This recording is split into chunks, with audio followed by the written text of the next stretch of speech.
morning students. இப்போ நீங்க எந்த ஸ்டாண்டர்ட் படிச்சிட்டு இருக்கீங்க? Very good. 7th standard படிச்சிட்டு இருக்கீங்க. ஓகே.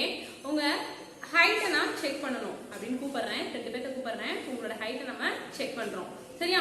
உங்களோட ஹைட்டையும் ஒரு 10th ஸ்டாண்டர்ட் படிக்கிற பையனோட ஹைட்டையும் வச்சிட்டு ரேஷியோ போட முடியுமா? விகிதம் போட முடியுமா?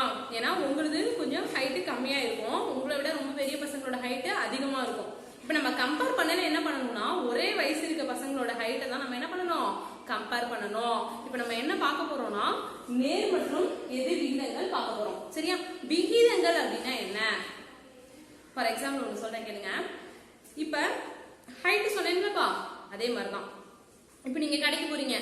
ஒரு சாக்லேட் வாங்குறீங்க. சரிங்களா? ஒரு சாக்லேட்டோட விலை எவ்வளவுன்னு பாத்தீங்கன்னா 5 ரூபாய். நீங்க 10 சாக்லேட் வாங்கணும்னு நினைக்கிறீங்க. அப்ப அதோட அமௌண்ட் எவ்வளவு நீங்க கடைக்காரங்களுக்கு கொடுக்கணும்? கால்குலேட் பண்ணி சொல்லுங்க. Very good. 10 என்ன பண்ணணும்? 5ஆல பெருக்கணும். 5 எவ்வளவு வரும்? 50 ரூபாய். இப்போ நீங்க என்ன பண்றீங்கன்னா ரெண்டே சாக்லேட் 50 ரூபாய் உங்ககிட்ட இல்லைன்னு வச்சுக்கோங்க. 2 சாக்லேட் வாங்கினா போதும்னு நினைக்கிறீங்க. அப்ப 2 5ஆல பெருக்கணும். அப்ப 2 5ஆல பெருக்கினா நமக்கு என்ன கிடைக்கும்? 2 5 தடவை சொல்லுங்க பார்க்கலாம். இல்லாட்டி 5 டேபிள்ல 2 டைம்ஸ் சொல்லுங்க. Very good. 10 ரூபாய். அப்ப பொருட்களோட எண்ணிக்கையை நம்ம அதிகரிச்சோம்னா விலை என்ன ஆகுது? அதிகரிக்குது. நல்லா கவனிங்க. பொருட்களோட எண்ணிக்கையை நம்ம அதிகரிக்கிறோம். எண்ணிக்கை அதிகமாகுது. அதிகமாகுதுன்றத நான் டைரக்ஷன்ல போட்டு காட்டுறேன். ஓகேங்களா? அப்ப சேம் டைம்ல என்ன ஆகுது? விலையும் நம்ம கொடுக்க வேண்டிய காசு எப்படி ஆகுது? அதிகமாகுது. இந்த மாதிரி ரெண்டு பக்கமுமே அதிகமாச்சுன்னா நம்ம கம்பேர் பண்றதுக்கு கண்டிப்பா 2 தரவுகள் வேணும். சரிங்களா? 2 டேட்டா வேணும். அப்போ ஒன்னு பொருட்களோட எண்ணிக்கை, இன்னொன்னு அந்த பொருட்களோட விலை. சரிங்களா? எண்ணிக்கை அதிகமானுச்சுன்னா விலையும் அதிகமாகும். இப்ப ரெண்டுமே அதிகமானுச்சுன்னா அதுதான் நேர் விகிதம். புரியுதுங்களா? அப்ப இன்னொரு கேஸ் சொல்றேன். ரெண்டுமே குறைஞ்சிச்சுனாலும் அதுவும் என்னதான்? நேர் விகிதம் தான். பாருங்க எப்படி நம்ம விகிதத்தை பிரிக்கணும் உங்களுக்கு சொல்றேன். நேர் விகிதம் அப்படின்னு என்னன்னா நம்ம ஒரே தகவா 2 தகவல் எடுத்துக்கணும். இப்ப A B ன்னு எடுத்துக்கிறேன். அடுத்தது இன்னொரு செட் என்ன எடுத்துக்கிறேன்னா C D ன்னு எடுத்துக்கிறேன். இப்ப ரெண்டுமே அதிகரிச்சுச்சுன்னா அது நேர் விகிதம். சப்போஸ் ரெண்டுமே குறைஞ்சிச்சுன்னா அதுவும் என்னதான்? நேர் விகிதம். ஒண்ணு 2 பக்கத்துமே அதிகரிக்கணும். அப்படி இல்லாட்டி 2 பக்கத்துமே என்ன பண்ணணும்? குறையணும். அப்படி இருந்துச்சுன்னா அது நேர் விகிதம். இப்ப அதே மாதிரியே நீங்க கடைக்கு போறீங்க, ஒரு Dress எடுக்கிறீங்க. ஓகேவா? ஒரு Dressோட விலை 200 ரூபான்னு சொல்றாங்க. ஒரு Dressோட விலை 200 ரூபான்னு சொல்றாங்க. நீங்க 2 Dress வாங்கணும்னு நினைக்கிறீங்க. அப்ப நீங்க கடைக்காரங்களுக்கு எவ்வளவு கொடுக்கணும்? 200 200 ஆட் பண்ணீங்கன்னா என்ன கிடைக்கும்? 400. அப்படி இல்லாட்டி 200 2ஆல பெருக்குனீங்கன்னா என்ன கிடைக்கும்? 400. அப்ப பொருட்களோட எண்ணிக்கை அதிகமாகி விலையும் அதிகமானுச்சுன்னா அது என்ன தகவல் இருக்கு? நேர் விகித தகவல் இருக்கு. அது தொடர்பான எடுத்துக்காட்டுகளுக்கு பார்க்கலாமா? எடுத்துக்காட்டு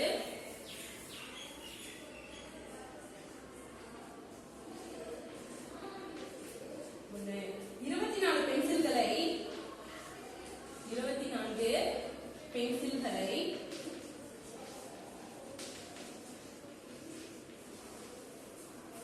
6 குழந்தைகளுக்கு சமமாக பிரித்து கொடுத்தால் 6 குழந்தைகளுக்கு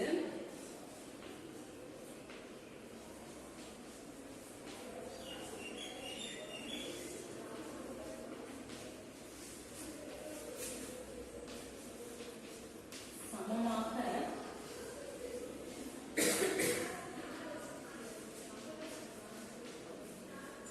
பிரித்து கொடுக்கின்றனர்.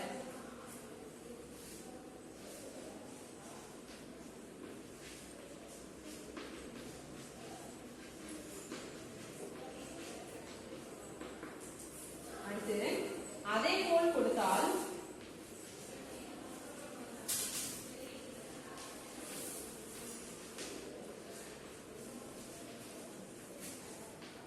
அதே போல் கொடுத்தால் 18 குழந்தைகளுக்கு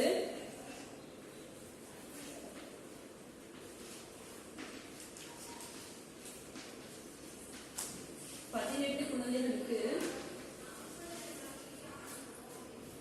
தேவையான பென்சில்களின் எண்ணிக்கை எவ்வளவு? தேவையான பென்சில்களின்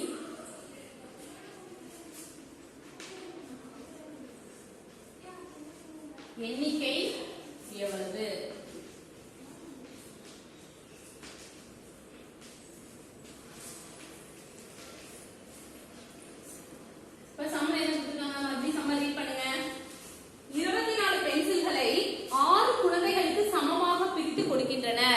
சரியா? அதே போல் கொடுத்தால் 18 குழந்தைகளுக்கு தேவையான பென்சில்களின் எண்ணிக்கை எவ்வளவு அப்படின்னு சொல்லி கொடுத்திருக்காங்க. சரியாப்பா? சம நல்லா ரீட் பண்ணி பாருங்க. என்ன கொடுத்திருக்காங்க? 24 பென்சில்களை 6 குழந்தைகளுக்கு சமமாக பிரிச்சு கொடுக்குறாங்க. 24 பென்சில 6 குழந்தைகளுக்கு எப்படி பிரிச்சு கொடுக்குறாங்க? சமமா பிரிச்சு கொடுக்குறாங்க. இதே மாதிரியே சமமா பிரிச்சு கொடுத்தா 18 குழந்தைகளுக்கு எப்படி பென்சில கொடுப்பாங்க? எவ்வளவு பென்சில்ஸ் கொடுப்பாங்க? இதுதான் நம்ம அவங்க கேக்குறாங்க. சரிங்களா? ஃபர்ஸ்ட் நம்ம என்ன பண்ணணும்னா இது என்ன தகவல் இருக்கு அப்படின்னு பார்க்கணும். என்ன தகவல் இருக்கு? இப்ப பென்சில்களோட எண்ணிக்கையும் இருக்கு நம்ம கிட்ட, மாணவர்களோட எண்ணிக்கையும் இருக்கு, குழந்தைகளோட எண்ணிக்கையும் இருக்கு. பென்சில் குழந்தைங்க அதிகமானுச்சுன்னா பென்சில் நம்ம அதிகமா கொடுக்கணுமா கம்மியா கொடுக்கணுமா? யோசிச்சு பாருங்க. Very good. பென்சில்களோட எண்ணிக்கை என்ன ஆகும்? அதிகமாகும். இப்படி பென்சில்களின் எண்ணிக்கையுமே அதிகமாகுது, மாணவர்களின் எண்ணிக்கையுமே அதிகமாகுது. அப்ப இது என்ன தகவல் இருக்கு? நேர்விகித தகவல் இருக்கு. நேர்விகித தகவல் இருந்துச்சுன்னா எப்படி நம்ம சம் போடலாம் பார்க்கலாமா? தீர்வு ஃபர்ஸ்ட் நம்ம கொடுத்திருக்க சம்ம 2 காலமா பிரிச்சுக்கணும். எப்படி பிரிச்சுக்கணும்னா ஃபர்ஸ்ட் என்ன கொடுத்திருக்காங்க? மாணவர்களின் எண்ணிக்கை, குழந்தைகளின் எண்ணிக்கை. இது வேணா எழுதிக்கலாம். மாணவர்களின் எண்ணிக்கை.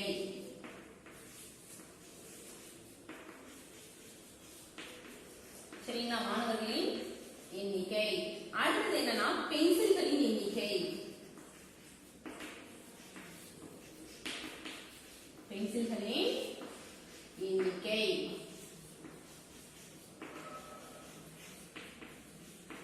நல்லா கவனிச்சுக்கோங்க.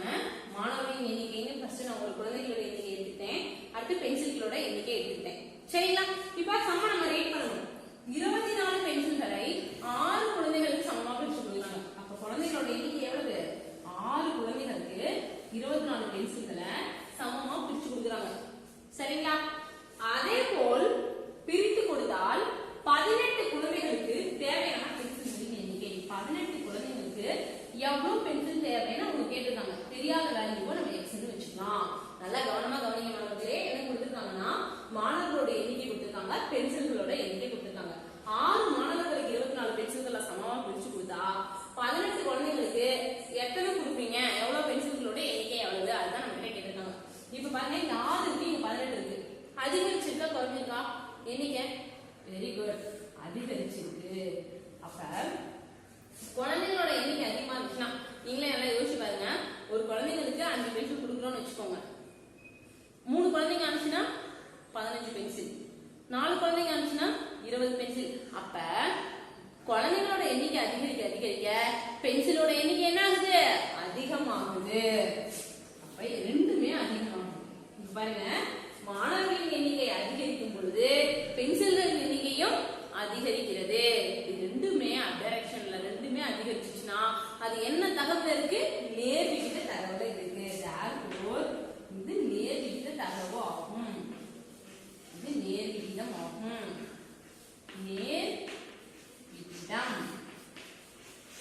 நேர்விகிதம்னா நம்மளுக்கு ஃபார்முலா ஒன்று இருக்கு. அதை நான் முன்னாடி ஏன் சொல்றேன்னா இப்ப சொல்றேன், உங்களுக்கு ஈஸியா புரிஞ்சுட்டு வந்தால்தான்.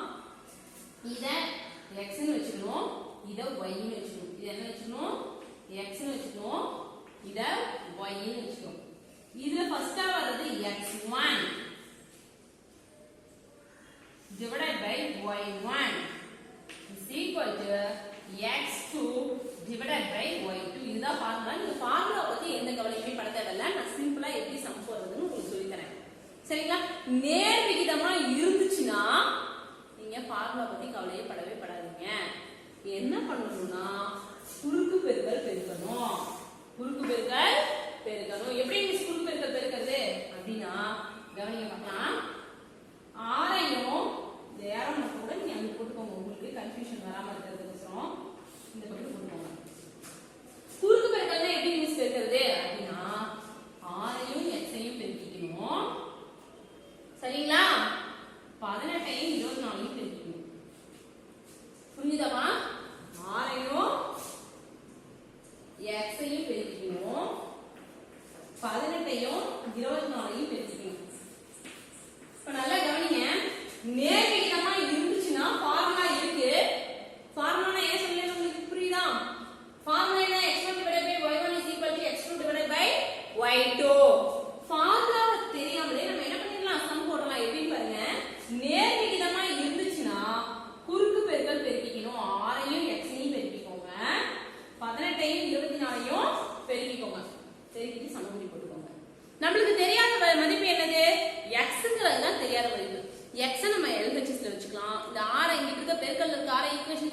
பண்ணிட்டோம்னா வகுத்தலா மாறிடும்.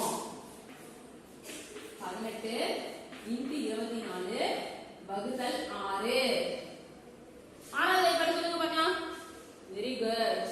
அடிச்சு போனா 1 6 3 18. வீட்ல என்ன பண்ணணும்? வாய்ப்பாடு படிச்சுட்டே இருக்கணும் டெய்லியும். இப்ப அடுத்து என்ன பண்ணணும்னா 24ஐயும் 3ஐயும் பெருக்கணும். நீங்க ரஃப் ஒர்க்கா போட்டுக்கோங்க. 24ஐயும் 3ஐயும் பெருக்கிக்கோங்க.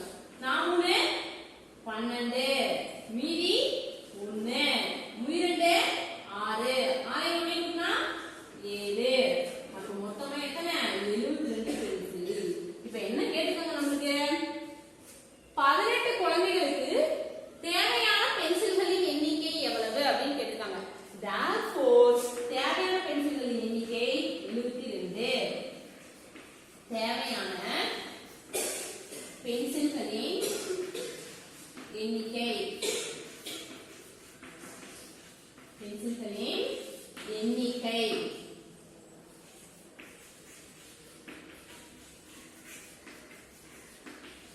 72. மறுபடியும் ஒரு தடவை சொல்றேன், நல்லா கவனிச்சுக்கோங்க. என்ன கொடுத்திருக்காங்கன்னா 24 பென்சில்களை 6 குழந்தைகளுக்கு சமமாக பிரித்து கொடுக்கின்றனர். சரிங்களா? அதே மாதிரி சமமா பிரிச்சு கொடுத்தா 18 குழந்தைகளுக்கு கொடுக்கக்கூடிய பென்சில்களின் எண்ணிக்கை எவ்வளவு அப்படின்னு சொல்லி நம்ம கிட்ட கேட்டிருக்காங்க. இதை நம்ம இந்த விகிதத்துல வந்து நம்ம சரி பண்ணி ஆன்சர் கண்டுபிடிக்க போறோம். எப்படி கண்டுபிடிக்கலாம் பாருங்க. ஃபர்ஸ்ட் என்ன ஸ்டெப் பண்ணணும்? சம்மல் கொடுத்துட்டாங்கன்னா ஃபர்ஸ்ட் நம்ம சம்ம ரீட் பண்ணணும். ரீட் பண்ணி கொடுத்திருக்கிறத வந்து 2 காலமா பிரிச்சுக்கணும். என்ன கொடுத்திருக்காங்க? குழந்தைகளோட எண்ணிக்கையும் கொடுத்திருக்காங்க. அடுத்து என்ன கொடுத்திருக்காங்க? பென்சில்களோட எண்ணிக்கையும் கொடுத்திருக்காங்க. இத ஃபர்ஸ்ட் நம்ம 2 காலமா பிரிச்சுக்கணும். பிரிச்சிட்டோமா? பிரிச்சுட்டு கரெக்டா அந்தந்த காலத்துக்குரியதை எழுத போறோம். என்ன எழுத போறோம்? 6 பென்சில்களுக்கு வந்து 6 குழந்தைகளுக்கு வந்து 24 பென்சிலை பிரிச்சு கொடுக்குறோம். 18 குழந்தைகளுக்கு எத்தனை பென்சிலை கொடுக்க போறோம்? புரியுதாமா? இப்ப ரெண்டுமே அதிகமாகும். இங்க 6 இருக்கு, இங்க 18 இருக்கு. அதிகமாயிட்டு மாணவர்களோட எண்ணிக்கை அதிகமாச்சுன்னா பென்சில்களோட எண்ணிக்கை என்ன இருக்கும்? அதிகமாகும். இப்ப ரெண்டுமே அதிகமா இருக்கனால இது நேர் விகிதம்னு சொல்லிருக்கோம். ஆனா நம்ம ஃபார்முலா படி போடலனாலும் ஃபார்முலா கண்டிப்பா என்ன பண்ணணும்? சம்ல ரைட் பண்ணிருக்கணும். ஃபார்முலா என்னவா? x1 / y1 = x2 / y2. Formula நம்ம மனசுல வச்சுனா குறுக்கு பெருக்கல் பெருக்கிடலாம். 6 ஐ x ஐயும் பெருக்கி எழுதிருக்கேன். = 18 ஐ 24ஐயும் பெருக்கி எழுதிருக்கேன். இங்கிட்டு பெருக்கல்ல இருக்க 6 ஈக்குவேஷன் அங்க கொண்டு போறேன். சமன்பாட்டுக்கு அங்கிட்டு வகுத்தல்ல ஆயிடுது. 1 6 3 18. 24ஐயும் 3ஐயும் பெருக்கிருக்கேன். 4 12க்கு 2 மீதி 1. 2 6 6ஐயும் 1ஐயும் கூட்டினா 7. அப்ப நமக்கு தேவையான பென்சில்களோட எண்ணிக்கை எவ்வளவுனா 72 பென்சில்கள். புரியுதாப்பா? இப்ப நீங்க என்ன பண்ணணும்னா ஃபர்ஸ்ட் சம்ம நல்லா கவனிச்சுக்கணும். கவனிச்சுட்டு உங்களோட CW நோட் எடுத்துட்டு டேட்டு பாடத்தோட தலைப்பு 4ன்னு எழுதிக்கோங்க. நேர்மறை எதிர் விகிதங்கள்னு எழுதிட்டு என்ன பண்ணிக்கணும்? இந்த எடுத்துக்காட்டு கரெக்டா எழுதிக்கோங்க. எழுதிட்டு தீர்வு எழுதி ஆன்சர் எழுதிக்கோங்க. ஒரு சம் முடிஞ்சோன்னு என்ன பண்ணிருக்கணும்? நீங்க லைன் போட்டிருக்கணும். ரஃப் ஒர்க் காலத்துல போட்டிருக்கணும். கண்டிப்பா நீங்க எழுதிருக்கணும் CWல. ஏன்னா வந்து ஒர்க் ஷீட் கிடையாது. நீங்க என்ன பண்ணிருக்கணும்? இந்த தான் CWவை காப்பி பண்ணிக்கணும். ஓகே? அடுத்து நம்ம என்ன பண்ணலாம்னா இது சம்பந்தமான பயிற்சி கணக்க பார்க்கலாம்.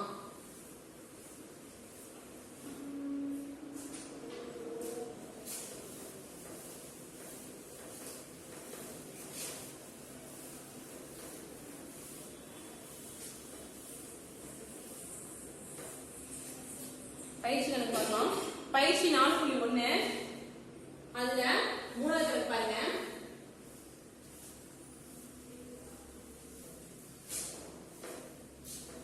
பயிற்சி 4.1ல 3வது கணக்கு என்ன கொடுத்திருக்காங்கன்னா ஒரு டஜன் வாழைப்பழங்களின் விலை. பயிற்சி 4.1 எழுதும்போது பயிற்சியும் எழுதிக்கோங்க. பயிற்சி 4.1 அதுல 3வது கணக்கு பாருங்க. ஒரு டஜன் வாழைப்பழங்களின் விலை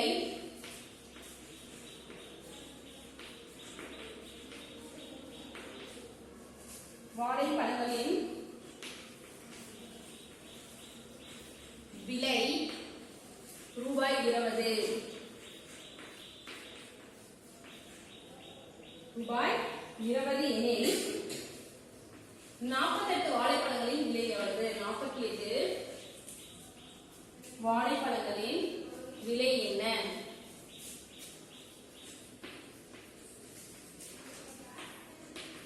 வாழைப்பழங்களின் விலை என்ன?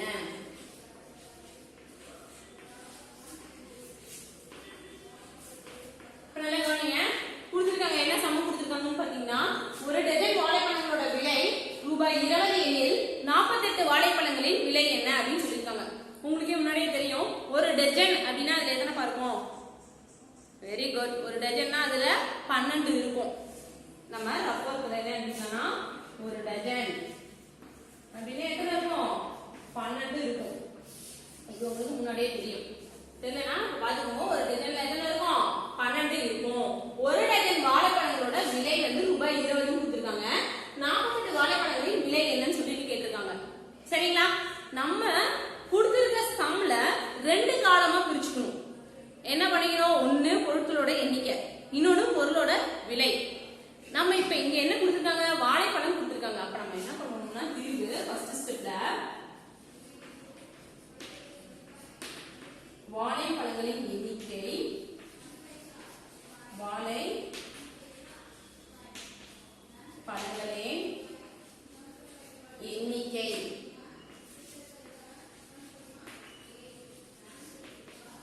அடுத்து வாழைப்பழத்தோட விலை. விலை நம்ம என்னத்துல குறிப்போம்? ருபீஸ்ல குறிச்சுக்குவோம். ருபீஸோட சிம்பிள் போட்டுக்கோங்க பிராக்கெட்ல. இப்ப ஒரு டஜன் வாழைப்பழங்களோட விலை 20 ரூபாய்னு கொடுத்திருக்காங்க. ஒரு டஜன் அப்படின்னா 12 வாழைப்பழங்கள் இருக்கும். அதோட விலை எவ்வளவுன்னு பாத்தீங்கன்னா ரூபாய் 20 ரூபாய் அப்படின்னு சொல்லி கொடுத்திருக்காங்க. அடுத்து அவங்க என்ன கேக்குறாங்கன்னா, 48 வாழைப்பழங்களோட விலை எவ்வளவுன்னு கேக்குறாங்க. தெரியாத வேலையை நம்ம எப்படி எடுத்துக்கோம்? கரெக்ட்ல x ன்னு எடுத்துக்குவோம். Very good. இப்ப பாருங்க, இங்க 12 பழம் வாங்கியிருக்காங்க 20 ரூபாய்க்கு. இங்க 48 பழம் வாங்கணும், எவ்வளவு தெரியல. சரிங்களா? இத நம்ம என்ன பண்ணிக்கலாம்னா, பழங்களோட எண்ணிக்கை எப்படி இருக்கு? அதிகமா இருக்கு. அப்ப விலை எவ்வளவு இருக்கும்? அதிகமா இருக்கும். புரியுதவா? இது ரெண்டுமே எதுல இருந்து அதிகரிக்குது? பழங்களின் எண்ணிக்கை அதிகரிக்கும் பொழுது விலையும் அதிகரிக்கும். அதனால இது எது தொடர்புல இருக்கு? இது நேர் விகிதம். இது என்ன விகிதத்துல இருக்கு? நேர் விகிதம். நேர் விகிதம் தொடர்புக்கு ஃபார்முலா சொல்லுங்கப்பா. x1 divided by y1 is equal to x2 divided by y2. இப்போ என்ன ஃபார்முலா இருக்கு? கன்சிடர் பண்ண வேணாம். என்ன பண்ணிக்கணும்? குறுக்கு பெருக்கல் பெருக்கிக்கணும். 12 x ஐயும் பெருக்கிக்கணும், 48ஐயும் 20ஐயும் பெருக்கிக்கணும். சரிங்களா? பாருங்க, 12 x ஐயும் பெருக்கிக்கிறேன். இந்த பக்கம் என்ன வச்சுக்கிறேன்? 48ஐயும் 20ஐயும் வச்சுக்கிறேன், பெருக்கி வச்சுக்கிறேன். ஒண்ணுமே பண்ணணும்னே என்ன பண்ணிருக்கோம்னா, குறுக்கு பெருக்கல் பண்ணிருக்கோம். சரியாப்பா? 12ஐயும் x ஐயும் பெருக்கி எழுதிருக்கேன், 48ஐயும் 20ஐயும் பெருக்கி எழுதிருக்கேன். சரிங்களா? இப்ப தெரியாத வேல்யூ என்னவோ அதை மட்டும் நம்ம இங்க வச்சுக்கலாம். x இங்க இருக்க 12 ஈக்குவேஷனுக்கு அங்கிட்டு போனுச்சுன்னா என்ன ஆயிரும்? பெருக்கல்ல இருக்க 12 வகுத்தலா மாறிடும். 48 × 20 டிவைடட் பை 12. 12வது படி எல்லாத்துக்கும் தெரியுமா? சொல்லுங்க பார்க்கலாம். ஒரு 12 12. எத்தனை 12? 48. 4 12 48. சரிங்களா? 4 12 48. அடுத்து என்ன பண்ணணும்னா, 4ஐயும் 20ஐயும் பெருக்கணும். ரப்பர்ல போடுங்க. 4 20 பெருக்கி சொல்லுங்க பார்க்கலாம். Very good. 80. அப்ப 48 வாழைப்பழங்களின் விலை எவ்வளவு? ரூபாய் 80. therefore 48 வாழைப்பழங்களின் விலை, வாழை பழங்களின் விலை ரூபாய் 80. கவனிங்கப்பா, என்ன கொடுத்திருக்காங்க, நம்ம என்ன கண்டுபிடிக்கணும், அததான் நம்ம தெளிவா தெரிஞ்சுக்கணும். என்ன கொடுத்திருக்காங்க? ஒரு டஜன் வாழைப்பழங்களோட விலை 20 ரூபாய் கொடுத்திருக்காங்க. இது 48 வாழைப்பழங்களின் விலை என்னன்னு சொல்லிட்டு கேட்டிருக்காங்க. எப்பவுமே நம்ம இந்த சம் போடும்போது 2 காலமா பிரிச்சுக்கணும். அப்பதான் நம்ம என்ன பண்ண முடியும்? ஈஸியா சம் போட முடியும்.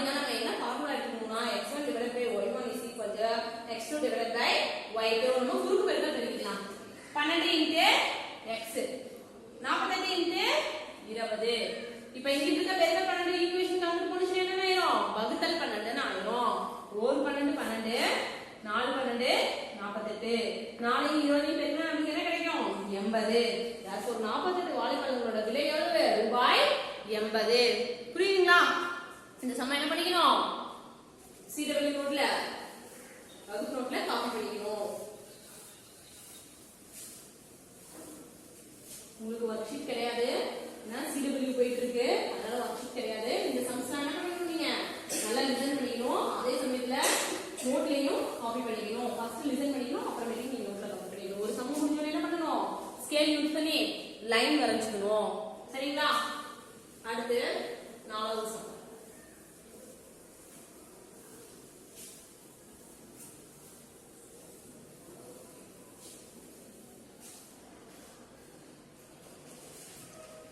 நாலாவது பாருங்க ஒரு மாயக்கல காட்சியை கண்டுபிடிக்க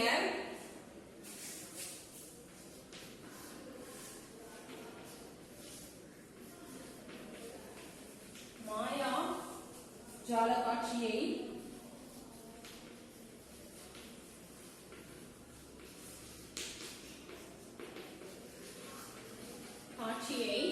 கண்டுகளிக்க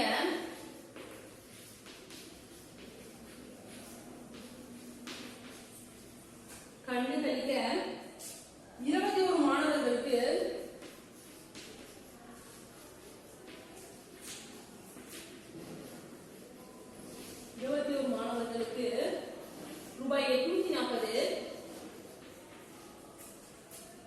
ரூபாய் 840 நுழைவு கட்டணமாக செலுத்தப்பட்டது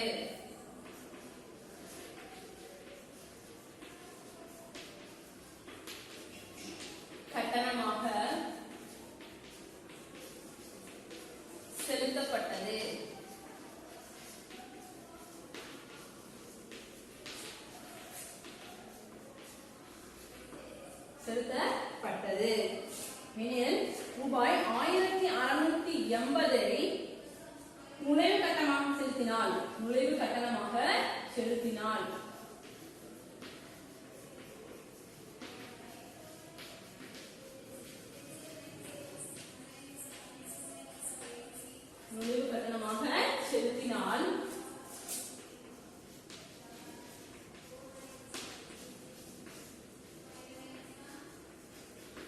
நுழைவு கட்டணமாக செலுத்தினால் எத்தனை மாணவர்கள் காட்சியை காண இயலும்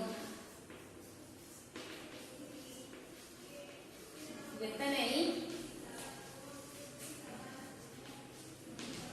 மாணவர்கள் அக்காட்சியை காண இயலும்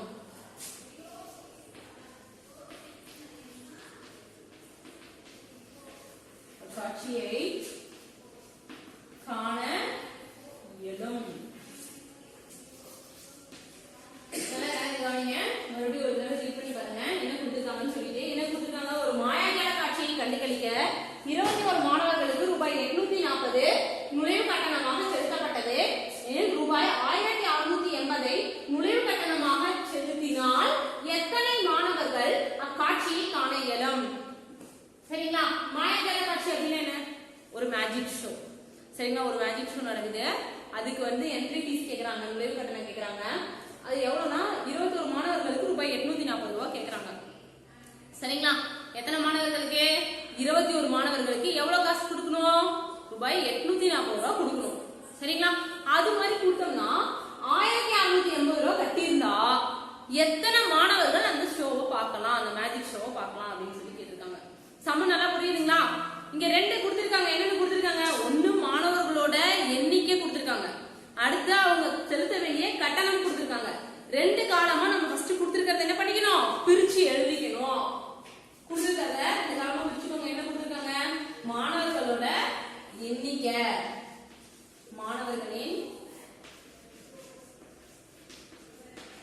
மாணவர்களின் எண்ணிக்கை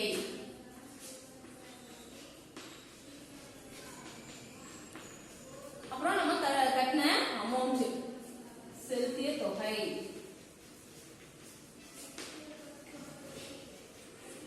தொகை எப்பவுமே எதுல இருக்கும்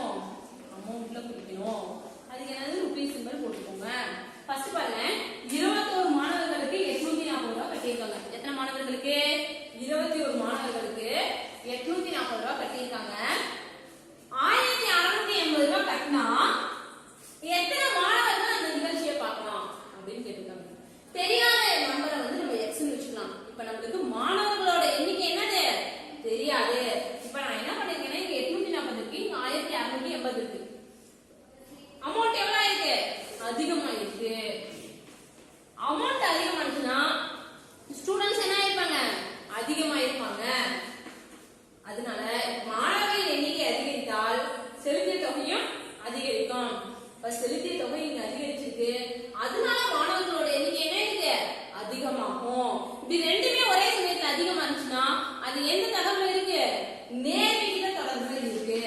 therefore இது நேர் விகிதம், இது நேர் விகிதம். இப்ப இது நேர் விகிதத்துல இருக்கு. நேர் விகிதம் நான் உங்களுக்கு முன்னாடி சொல்லிருக்கேன். ஃபார்முலா என்ன x1 divided by y1 is equal to x2 divided by y2. இது ஒண்ணுமே கிடையாது, குறுக்கு பெருக்கல் பெருக்கிக்கணும். சரியா? குறுக்கு பெருக்கல் பெருக்கிக்கணும். 21ஐயும் 1680ஐயும் பெருக்கிக்கணும், x ஐயும் 840ஐயும் பெருக்கிக்கணும். x ஐயும் 840ஐயும் பெருக்கிக்கிறேன். மீதி என்ன இருக்கு 21ஐயும் 1680ஐயும் பெருக்கணும். 1680. இப்ப கவனிங்க, இங்கிட்ட இருக்க x அப்படியே வச்சுக்கலாம், அதுதான் நம்ம கண்டுபிடிக்க வேண்டியது. இங்கிட்ட இருக்க 840 என்ன பண்ணிடலாம், ஈக்குவேஷனுக்கு அந்த பக்கத்தை கொண்டு போயிடலாம். இங்கிட்டு பெருக்கல்ல இருக்கிறது ஈக்குவேஷனுக்கு அங்கிட்டு போனா என்ன ஆகும் வகுத்தலா மாறும். x is equal to 21 into 1680 divided by 840. கவனிங்கப்பா, நீங்க என்ன பண்ணிக்கலாம், ஜீரோவை கேன்சல் பண்ணிக்கலாம். ஒரு ஜீரோக்கு ஒரு ஜீரோ. இப்ப நீங்க 7வது வரைபாட்டையும் நம்ம அடிக்கலாம், அப்படி இல்லாட்டி 21வது வரைபாட்டையும் நம்ம அடிக்கலாம். சரிங்களா? இல்லது 4வது வரைபாட்டில கூட அடிக்கலாம். உங்களுக்கு எந்த வாய்ப்பாடு ஈஸியா இருக்குமோ அதுல என்ன பண்ணிக்கலாம், ரெண்டு பக்கட்டும் பகுதியும் விகுதியும் ஒரே வாய்ப்பாட்டால அடிக்கணும். சரிங்களா? 8 ஒரு நாள் 4, 4வது வாய்ப்பாட்டில் அடிக்கிறேன். 8 ஒரு நாள் 4, 4 நாள் 16, 8. புரியுதாப்பா? ஓர் 21 21, ஓர் 21 21. மறுபடியும் சொல்றேன் பாருங்க, 21 இருக்கு, 1680 இருக்கு, 840ஆல அடிக்கணும். ஒரு ஜீரோக்கு ஒரு ஜீரோ. சரிங்களா? ஒரு நாள் 4, 8, ஒரு நாள் 4. இப்ப எந்த வாய்ப்பாடு நம்ம படிச்சோம், 4வது வாய்ப்பாடு இல்லையா, அதாலே மேலேயே அடிக்கணும். 4 16, 8, ஓர் 21 21, ஓர் 21 21. இப்ப நம்மளுக்கு ஆன்சர் என்ன கிடைச்சது 42. therefore 1680 ரூபாயை எத்தனை மாணவர்களுக்கு கட்டியிருப்பாங்க 42 மாணவர்கள். therefore தேவையான மாணவர்களின் எண்ணிக்கை, தேவையான மாணவர்களின்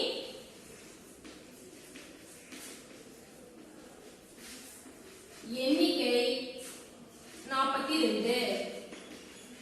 எண்ணிக்கை 42. புரியுதாப்பா எப்படி போட்டு போனேன்? ஃபர்ஸ்ட் கொடுத்துருக்க சம்ம நல்லா நம்ம படிச்சு பார்க்கணும். அப்புறம் என்ன கொஸ்டின் கேட்டுருக்காங்க நம்ம தெளிவா புரிஞ்சுக்கணும். ஃபர்ஸ்ட் படிச்சு பார்க்கலாமா? ஒரு மாயாஜால காட்சியை கண்டுகளிக்க 21 மாணவர்களுக்கு ரூபாய் 840 நுழைவு கட்டணமாக செலுத்தப்பட்டது. எனவே 1680 நுழைவு கட்டணமாக செலுத்தினால் எத்தனை மாணவர்கள் அக்காட்சியை காண இயலும்? கொடுத்துருக்கிறத எல்லாம் நம்ம குறிச்சுக்குவோம். ஒண்ணு வந்து என்ன கேட்டீங்கன்னா மாணவர்களோட எண்ணிக்கை, இன்னொன்னு என்னன்னா செலுத்தப்பட்ட தொகை, அப்படிங்கிறது செலுத்திய தொகை. 21 மாணவர்களுக்கு நம்ம என்ன பண்ணிருக்கோம்னா 840 ரூபாய் கட்டியிருக்காங்க. அதே மாதிரி 1680 ரூபாய்க்கு எத்தனை மாணவர்கள் இந்த நிகழ்ச்சியை கண்டுகளிக்கலாம் அப்படின்னு கேட்டிருக்காங்க. இப்ப தெரியாத வேல்யூ நம்ம எக்ஸ் வச்சுக்கணும். அமௌண்ட் பாருங்க இன்க்ரீஸ் ஆயிருக்கு. இங்க 840 ரூபாய் இருக்கு, இங்க 1680 ரூபாய் இருக்கு. அப்ப செலுத்திய தொகை அதிகமாயிருக்கு. அப்ப மாணவர்களின் எண்ணிக்கை எப்படி இருக்கும்? அதிகமாயிருக்கும். இதுல என்ன ஒரு கான்செப்ட்னா, மாணவர்களின் எண்ணிக்கை அதிகரித்தால் செலுத்த வேண்டிய தொகையும் அதிகரிக்கும். therefore இது என்ன தகவல் இருக்கு? நேர் விகித தகவல் இருக்கு. ஃபார்முலா என்ன? x1 divided by y1 is equal to x2 divided by y2. இப்ப நம்ம குறுக்கு பெருக்கல் பெருக்கிக்கலாம். x into 840 equal to 21 into 1680. x மட்டும் இங்க வெச்சுக்கலாம். இது 840 ஈக்குவேஷன் இங்க வெச்சுனா வகுத்தல வந்துரும். இந்த மாதிரி ஸ்மால் ஒரு சின்ன அடுக்கு பண்ணனும். ஒரு நாள் 4 ஈனாங்க 8, ஒரு நாள் 4, 4 16, ஈனாங்க 8, ஒரு 21 21, ஒரு 21 21.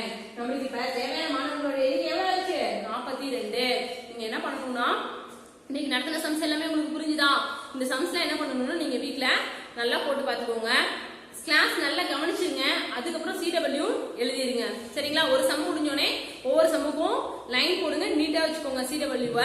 உங்களுக்கு ஒர்க் ஷீட் கிடையாது, இந்த CW நியூஸே நல்லா ப்ராக்டிஸ் பண்ணிக்கோங்க. சரிங்களா? தேங்க்யூ.